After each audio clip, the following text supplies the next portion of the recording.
Good evening, everybody. How you doing today? Well, you're probably doing better than the San Antonio Spurs because they were fined today by lawyer/commissioner David Stern $250,000. Why exactly were they fined this amount? Because Tim Duncan, who's 36 years old, Tony Parker, who's 30 years old, Manu Ginobili, who's 35, and Danny Green, who's 25. You know, you could kind of leave him out. The reason for David Stern dropping the hammer, or as Jake would say, dropping the elbow on the San Antonio Spurs, is because their coach, Gregg Popovich, decided to send these four players, not play them, not only just not play them, send them back to San Antonio from Orlando and just rest them. Here's David Stern's official quote. Tell me what you find might be puzzling or wrong with this. Here we go. The result here is dictated by the totality of the facts in this case. The Spurs decided to make four of their top players unavailable for an early season game. That was the team's only regular season visit to Miami. The team also did this without informing the Heat, the media, or the league office in a timely way. Under these circumstances, I have concluded that the Spurs did a disservice to the league and our fans. Now let's break this down very quickly, at least one sentence. He said that you didn't inform the Heat. Now, I don't know correct protocol, but you probably shouldn't disclose any injuries or who's not playing to your opposing players until like the last minute. So you could throw that one out. The media? Since when do coaches even say anything to the media? I mean, when you see Gregg Popovich give an interview to Craig Sager after the first quarter, or even to local media prior to the game, they're always going to give these wish-washy answers. Throw that one out. And then Emperor David Stern decides to say, or the league office in a timely manner. So that's probably what it was. They didn't submit the correct paperwork in time at a certain time, and you decided to drop the hammer on them because you want to flex your muscles and show your power. That's probably why you're pissed off. A few notes. This was the Spurs' fourth game in 5 nights on the road. Their 6th road game in 9 days. 3rd game in 12 days, by the way, for the Heat. By the way, when the Heat clinched last year prior to the postseason, didn't they sit a lot of their players?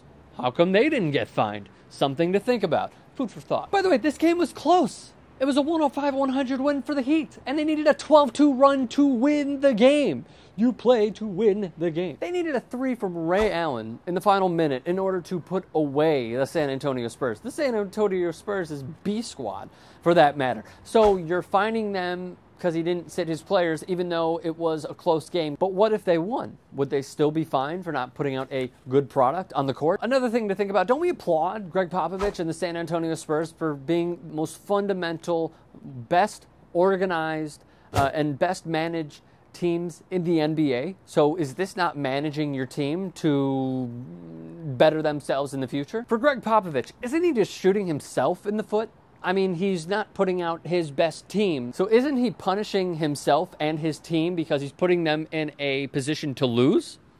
So why should he be fined for that? What about this scenario? What if they miss the playoffs? Just follow me. What if they miss the playoffs, or more likely, do not get a higher seed and play a better team in the opening rounds of the playoffs, because you think they're going to make the playoffs? Technically, fans of the Spurs and fans of the NBA will look back on this game and they will say that Popovich ruined their chances. So again, he's shooting himself in the foot. On the flip side, Colin Cowherd made a fantastic point this morning, stating that, you know, the Heat fans who wanted to see Duncan and Ginobili and they wanted to see Tony Parker, they still get to see LeBron James, Dwayne Wade, and Chris Bosh, and the best and most talented team in the league. So isn't that even a better consolation, you want to say? If you bought the ticket to see those 3 players, you're still seeing the best players in the National Basketball Association on the best team.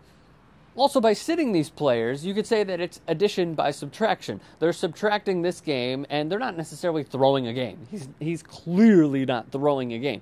But, okay, you lose this game. You rest them so they can play more games down the road. It makes sense. This is what happens in all other sports. Why are we not accepting it in basketball? So now, because I know David Stern is watching, should coaches just fake injuries and put fake injuries on the injury report just so they don't have to feel your wrath? Is that it? Gregg Popovich addressing the media. So, you know, Tony Parker's not going to play because, you know, that eye that he hurt in the Chris Brown-Drake fight in New York City, you know what I'm talking about, guys. He's not going to play because he took a hard pick from Tim Duncan. And you know what? His eye hit Duncan's shoulder. So Tim Duncan, his shoulder's not feeling right. Yeah, Manu's conditioning just didn't look good in practice. We're going to sit him. You know, Danny Green hurt his ankle dancing. You know how he used to do in the Carolina days when he danced. You know, he's not going to play either. He hurt his ankle. There were a lot of awesome tweets on this matter. Here we go. Dan Wetzel of Yahoo. Stern was going to fine the Wizards $250K for their starting five tonight until he realized that was their starting five.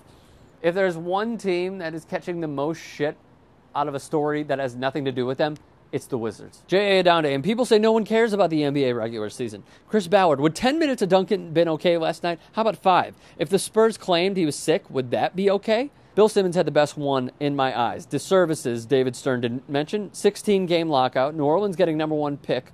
All 4 road games and 5 night trips. First CP3 trade. Sonics, Tim Donaghy. Great tweet. Awful announcing. So does every NBA team resting a player have to ask David Stern's permission from now on? Great precedent to set. The miracle in all this is that Gary Bettman is slowly killing the NHL and David Stern still comes off as a worse commissioner. Another good one. Chris Mannix. David Stern just opened an enormous Pandora's box. Where is the line? Will tanking teams receive the same treatment? The silver lining in all this, if you did watch the game, you missed Tim Duncan, but you got Charles Barkley color commentating. Leave your thoughts in the comments section below. Subscribe to TYT Sports. Strom out. Hey everybody, I'm Anna Kasparian, and you're watching TYT Sports. We out, motherfucker!